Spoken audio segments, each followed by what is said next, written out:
it's Katie and welcome back to my channel. Today we're diving into episode 3 in our series on Race Day Ready, what you need to know to get ready for your next hybrid race.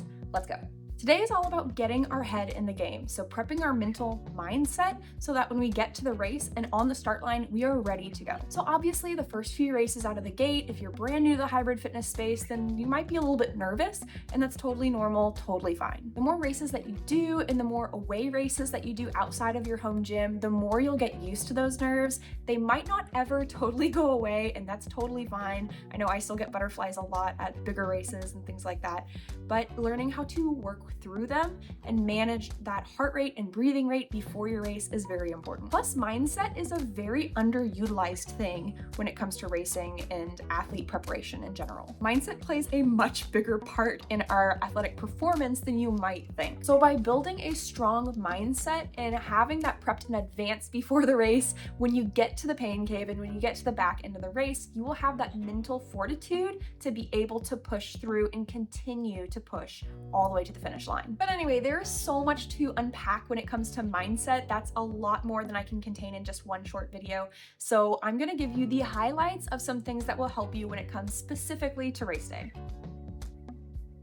So here are 4 things you can do before the race to help you prep your mindset. Number 1 is to specifically define what your measure of success is for this specific race. Is that maintaining good RPE? Is that unbroken reps on a specific zone? Is that making sure your run paces are really consistent? Or maybe that's just letting go and enjoying the fun of the event and the fun of the race. Because sometimes we can get so caught up in the numbers, it's fun to just have fun at these things. But making sure you have clear goals in mind for this specific event so that when you get done with your race, you can find out if you hit that measure of success or not. And the second one here might seem a little counterintuitive, but it's to visualize all the possible outcomes. And this one I think just allows us to get rid of the negative thoughts in advance and to put those out on paper and to just get them out of our brains in general. So first off, I want you to visualize the worst possible scenario, which I know it sounds counterintuitive, but hear me out. So imagine all the things that could go wrong in your race. So then they are out of your brain, they are on paper,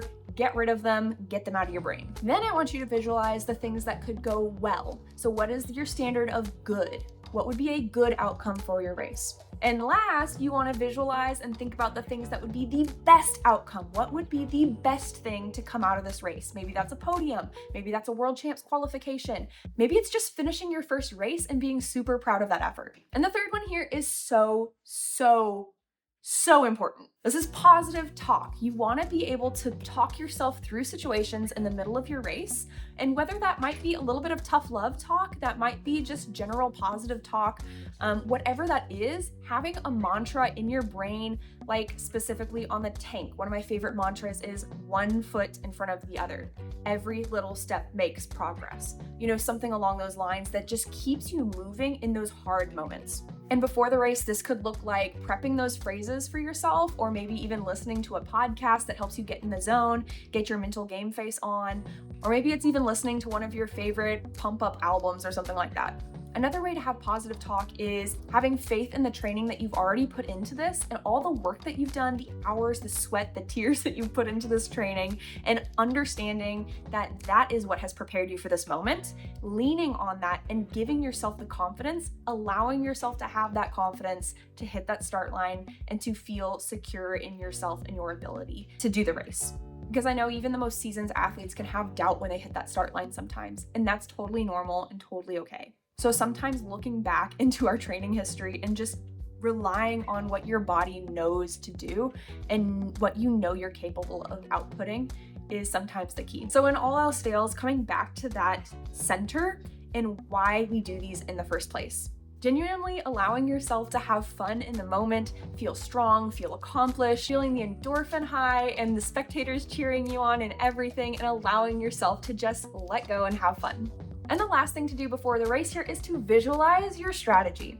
So this is what I like to do right before bed the night before so I can get it out of my brain and have a good night's sleep before the race. Sometimes this is just visualizing it and talking it through in your brain. Sometimes this is actually making a checklist, a bullet point list of your strategy before the race day, whatever that looks like for you and what works in your brain, but making sure that you visualize each zone, each run, what's gonna happen at each zone, your pacing, if you're with a teammate, when you're swapping, all of those different things, having those in your brain the night before, the day before, sometime, to be able to visualize those and visualize them in the positive sense that you are going to have the quickest transitions and have the best outcome possible, so that you can really capture that race in your brain and help it happen the next day.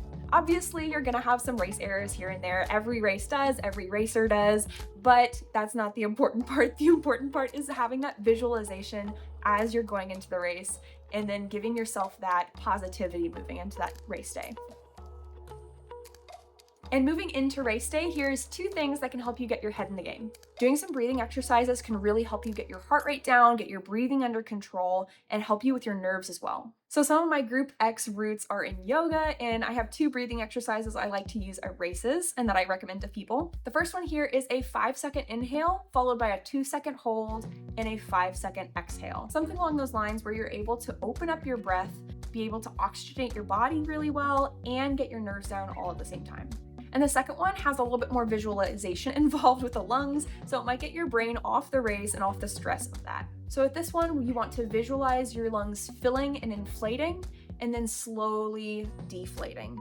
So here we inhale from the belly, the ribs, then the chest, and exhale from the chest, ribs, and the belly.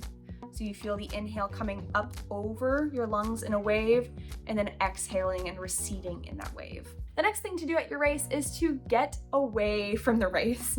So if you're at a gym event, that means exiting the gym facility. Totally fine to do before your race, just to breathe, get out of the race environment, calm down a little bit if you need to. At an event center like a Hyrox or a Deka fit, then leaving the immediate race area is great. Maybe that's coming out into kind of the lobby area of those convention centers, whatever that looks like. Maybe it's going all the way out to the street. It doesn't matter, whatever that looks like for you, but getting away from the race itself, away from the loudspeakers, the announcers, the judges, all the vibe, and just allowing yourself to calm down and being in a more peaceful space. Sometimes that allows your headspace to clear up as well and reduce the stress and reduce the nerves. Plus, it's a great time to practice your breathing exercises, visualizations, your positive talk, and set all those things in place so that when you do go back in, you'll be ready to rock. And of course, we have a few things to do after the race too. So there are a lot of reactions we could have after a race. Obviously, if you did well, that's gonna be super positive and exciting. If you didn't do so well, that might not be so positive. So here's what we do. So in those moments, we have to remember that we are our worst critics. And a lot of times the athlete brain wants to sit there and dissect the race and tear ourselves up about it. And then we wanna throw the race in the trash, right? Especially if it didn't go well. Full stop. No matter the outcome of the race, you always have something to learn, and we can do some specific questions to kind of tease out those lessons. So we're gonna do a race debrief. Sometime after the race, make sure you grab a journal, somewhere to write your thoughts down. Maybe that's just on your phone, whatever that looks like. But we're gonna ask ourselves some very targeted questions to figure out how the race actually went and what lessons we can take forward into our next races. So first question, what are you most proud about or excited about? 2, did the nerves and mental prep you did in advance work or not? 3, what parts of your strategy did go well and what parts didn't go well? 4th, were there any race errors that were in your control? That's incorrect laps, clothing, rep errors, anything like that.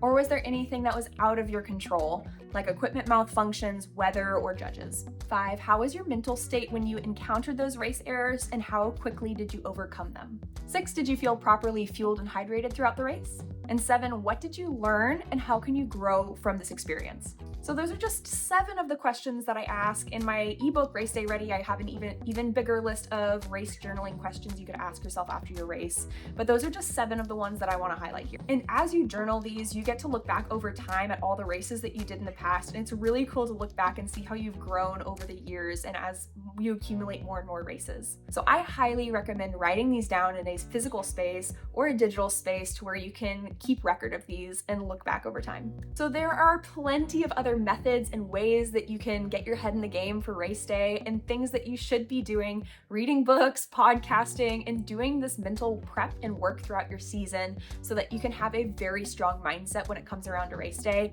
But these are just a few things that you can arm yourself with for your next race day so that you can go in with a little stronger mindset. So I hope that helps your next race day. I've got 3 other resources that will help you too. First off is my freebie, the Ultimate Race Day Packing List, so you never forget a race essential again. Second is my ebook, Race Day Ready, where we dive into race strategy, data tracking, and how to plan your race day. And third, if you're looking to level up your training, my program Hybrid Strength can help you prepare for your next race or adventure in life. And if you learned something, hit that subscribe down below so you can stay tuned for the last episode in our Race Day Ready series coming out next week. Other than that, I'll see you guys in my next video. Bye!